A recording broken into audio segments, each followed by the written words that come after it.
Hey,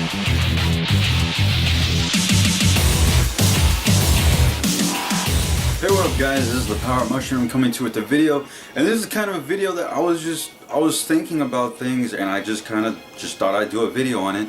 And I was kind of reminiscing because I was playing the Crash trilogy, right, and I was thinking, what was gaming like back then? Like, usually when remasters or games like come out or they get remade in 20 years, I always think back of the day I bought that game when I was a kid, when I begged my parents, hey, I really want that game, please get it for me. Or, you know, just times like that. And like when games come out that were like 20 years old, or, you know, like close to 15 or something, I mean, I always think about times like that, and it's just, you know, hey, I mean, back in the day in the 90s, gaming was totally different than the way it was today, and I kind of just want to talk about that, like what I miss about 90s gaming, pretty much. Or I mean, you can push it into 80s gaming, because I'm pretty sure it wasn't that much different, although I wasn't around in the 80s, so but I mean, this is stuff I miss with 90s gaming and all, and it just, I mean, what I hope that eventually, I mean,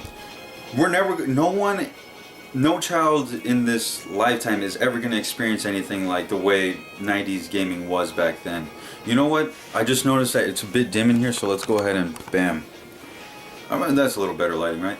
But yeah, no kid is ever going to experience what it was like to be gaming in the 90s, or what it was to play couch co-op or anything like that. So I kind of want to talk about that. So let's just kind of chill, I mean, and let's talk about 90s gaming. So one of the very, very, very, very, very old things I miss about 90s gaming is walking into a store and just not knowing what you're gonna get.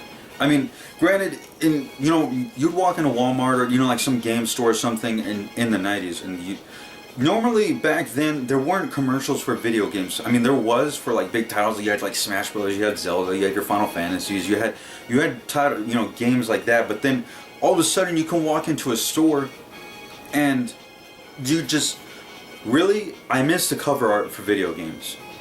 I really do. Like, old video game cover art was like probably one of the best things ever. And not only that, but also having, like, you could have very smaller games just appear on store shelves in physical form. I mean, really back then, it was like PlayStation. You had the Super Nintendo, PlayStation 64, the Genesis. You had those games that were kind of like, they were really booming, and, you know, people were buying games. But one of the things that, like, not a lot of companies could afford were like TV spots, commercials, and stuff like that. Really, that was for the big AAA titles. And I miss walking into stores and just not knowing what I'm gonna get. Yeah, now I kind of do that, but I mean, more likely you're on your couch, or that's how games are bought now. Games are bought digitally. Back then, everything had to be physical unless you had a computer that was really, really high tech. But if you had a computer or a PC, you'd end up buying those giant boxes that would come with the manual and the disc and the install information, all that. You remember that? Where you'd buy if you bought Fallout or like an Elder Scrolls game or something, you had a huge box, or maybe like Diablo, StarCraft. You had a huge box. It was just like with the name on it. It was a big display box and everything. You had a floppy disk. Remember floppy disks? They weren't discs now, but they were floppy disks. Kids, if you don't know what floppy disks are, they were like these, think of these squares, like type rectangle things with the disc inside. Almost looks like what a hard drive looks like on a PlayStation 4. If you've ever seen a hard drive disc, then that's what it looked like pretty much. And you kind of stick it in your like IMB computer or something. Yeah, it was really weird. But I miss that. I miss walking into stores, taking a game off the shelf.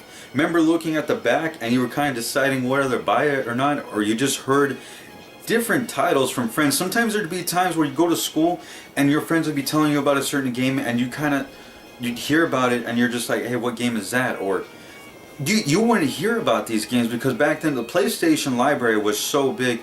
Yeah, I grew up on PlayStation and the 64, but I mean, like, for a lot of people have the PlayStation, so I'd be walking by and sometimes I'd hear games like, you know, like, hey, you ever heard of Frogger? Yeah, Frogger was a game back then that kids talked about. Or, you know, Frogger, or have you ever heard of the, I think it was a mech series. Was it Zone of Enders, or was it, I think it was like Mech Warrior. That was one of the games I remember hearing, like Mech Warrior. I heard Metal Gear Solid through school, that's how I heard about it. And it's just, you would get all these different games, and sometimes, you know, kids would loan you their games, you kind of trade off, and that's kind of something I miss because, like I said, now everything's digital. You don't get to trade games like you did used to, like how you used to do when you, like in the 90s. Back then, you had cartridges. Remember cartridges, guys? And not only that, but you ever write your name on your cartridges? Like just to kind of show everyone, like, yeah, that's my cartridge. Normally, like, what I really regret is when you would like kind of throw away the boxes to old games. Granted, thank goodness my parents never let me throw away the boxes. Like my dad, he never let me throw away boxes to the SNES games and the Nintendo games or my Game Boy games.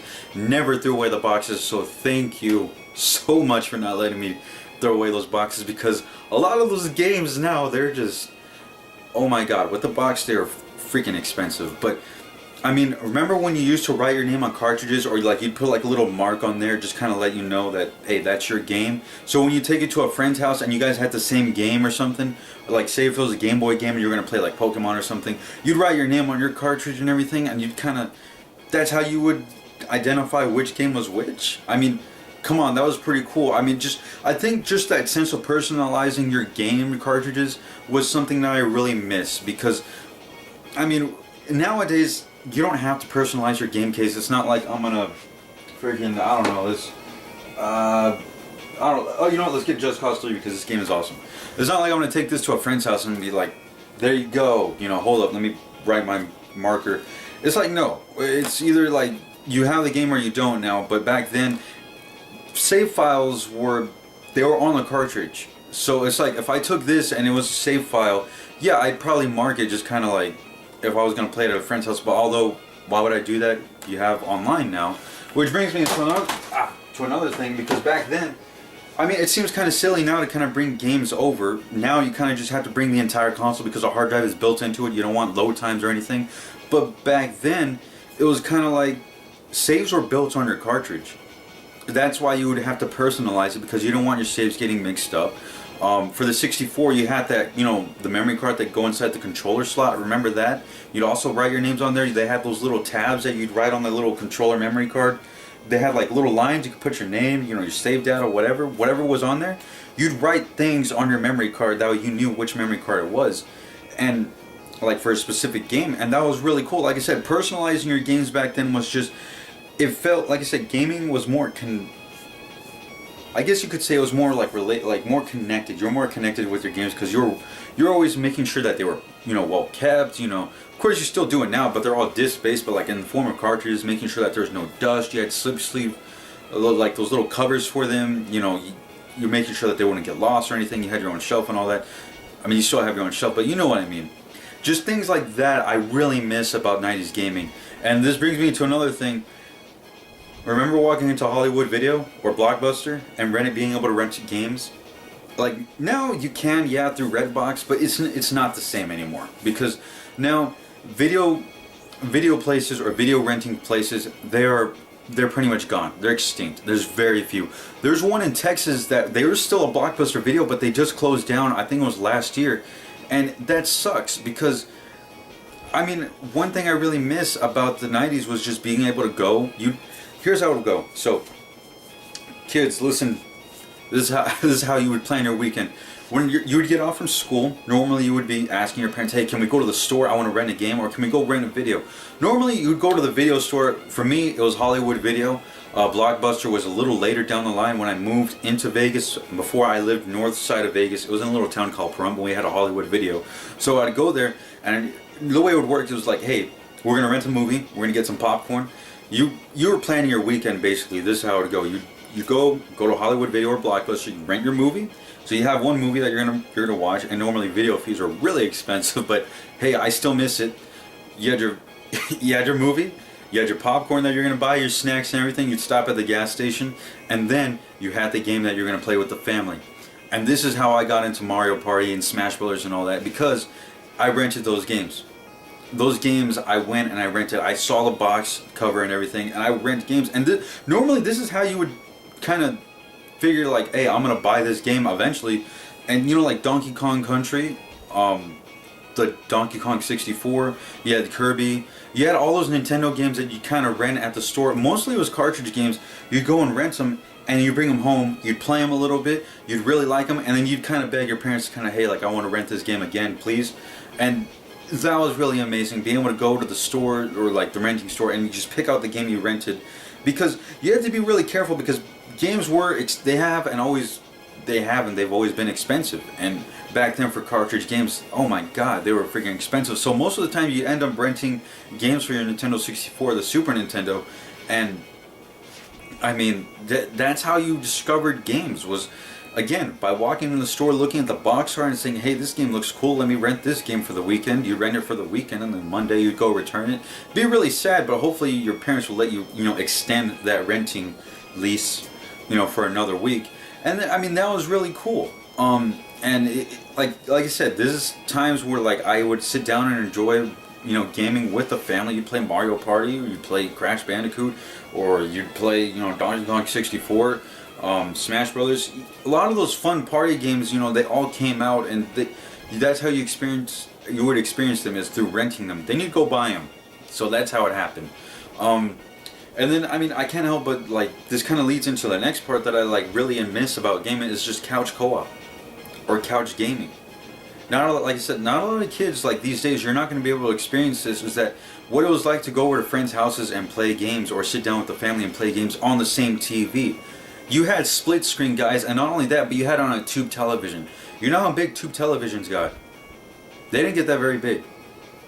Unless you bought like a widescreen, or with like surround sound built into those giant TVs, and you had to have like people haul these TVs into your house. You had to kind of like break a door open, that just how you could get TVs in.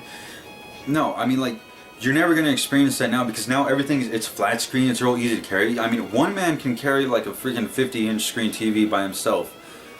I mean, I'm kind of pushing it there, but I mean, like, yeah, you can carry a 50-inch flat screen TV, but back then you needed to carry like a 34-inch tubes, like those giant tube televisions. You needed like two guys to carry those. I mean, you had split screen on a 34-inch. Think about that. Maybe sometimes like a 40-inch if you were like really you had money or something, or you went to Sears.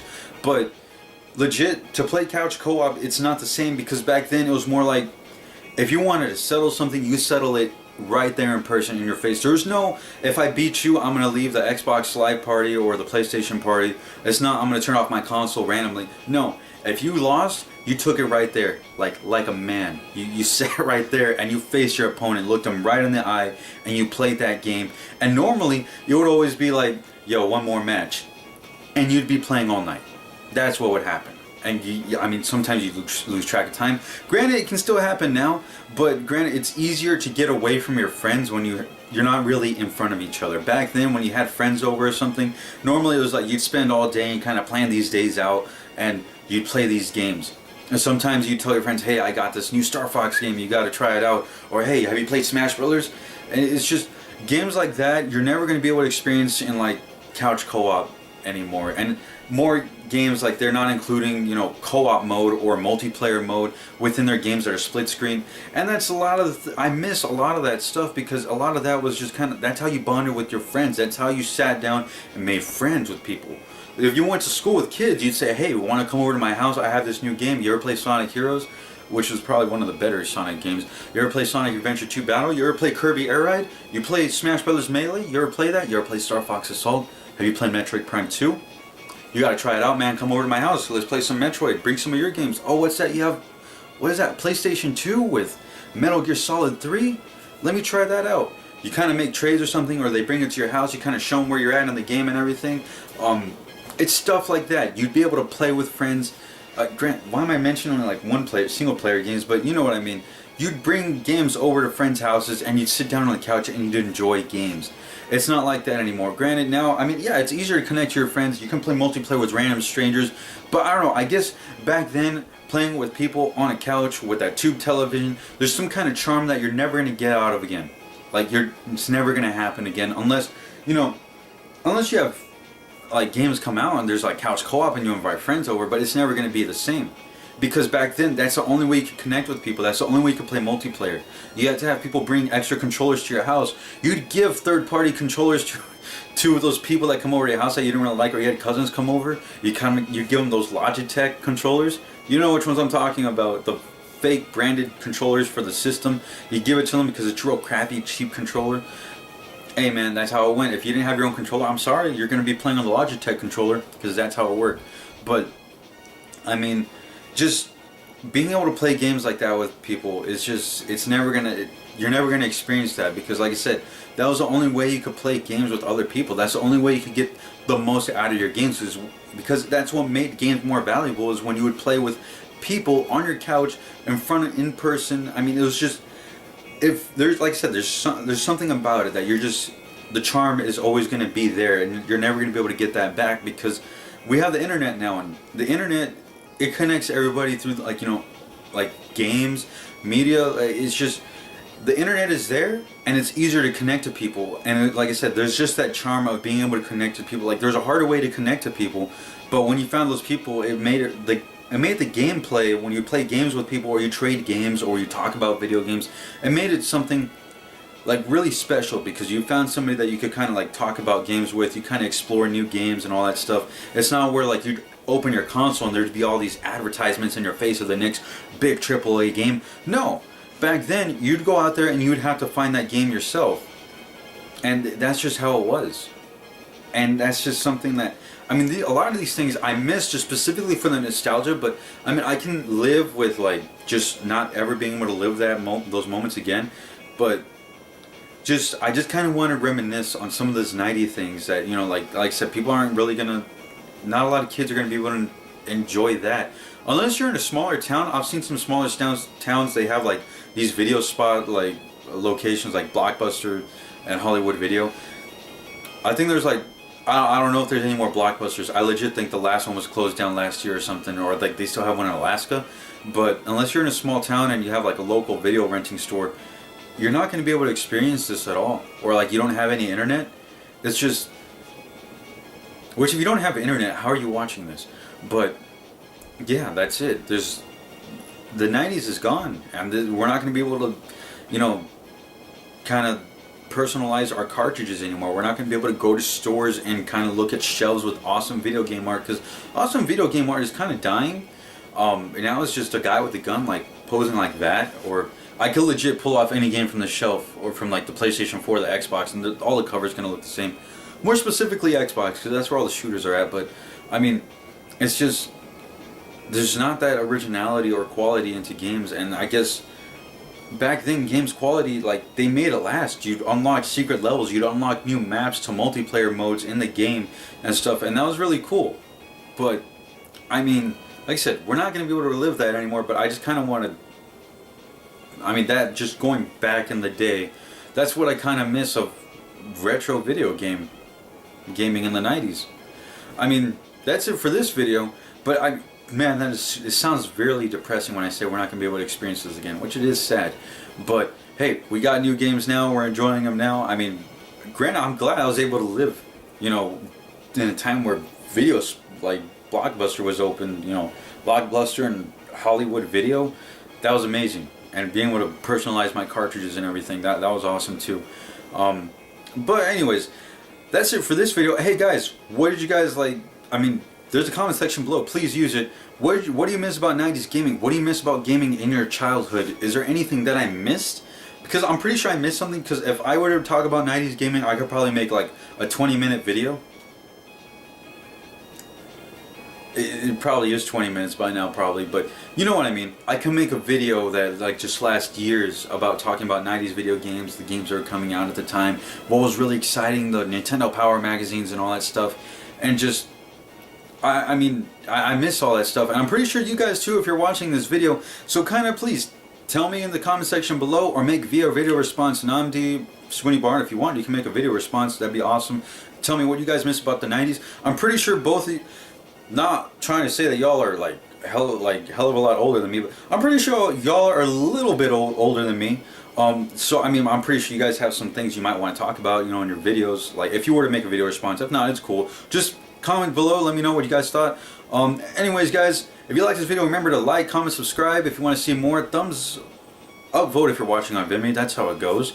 Yeah, and For future video update stuff, I found a camera that I think I might want, so I'll probably purchase that, not this paycheck, but next paycheck, so we'll see that in a month.